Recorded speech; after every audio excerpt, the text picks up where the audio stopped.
Det Silentia har leveret på det nye universitetshospital her i Aalborg er mere end 300 folde- og gavlskærme til at beskytte og sikre patienternes integritet. Det er en hygiejnisk løsning i forhold til, at man tidligere anvendte gardiner, så det er noget, der kan rengøres i dagligdagen. Det vi har leveret til hospitalet er foldeskærme i forskellige dimensioner og formater tilpasset de enkelte afdelinger. Gavlskærme, som er sådan en mobil enhed, også i forskellige formater. Og montageformer afhængig af rummene har været enten til kulisseskinner eller direkte til væg eller til stolper, der har været monteret til gulv. Egentlig kan man sige en god udnyttelse af hele det sortiment, Silentia har.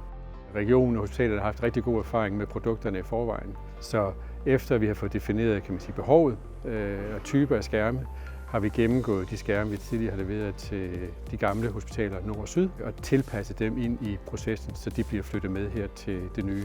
Det som har gjort det väldigt enkelt i processen är att vi har fått ta del av ritningarna och floorplansen, där vi då har kunnat specifikt gå igenom varje rum, och vi har även varit här på besök innan och efter då ritningarna kunna gå igenom dem och se det på plats. Skärmarna ska placeras och vad som hänger i taket och annat. Det är ju detta vi vill jobba mer och mer emot också, kunna få komma in i projekten tidigare. Det har været en stor, men også utrolig spændende udfordring at få det flow til at fungere.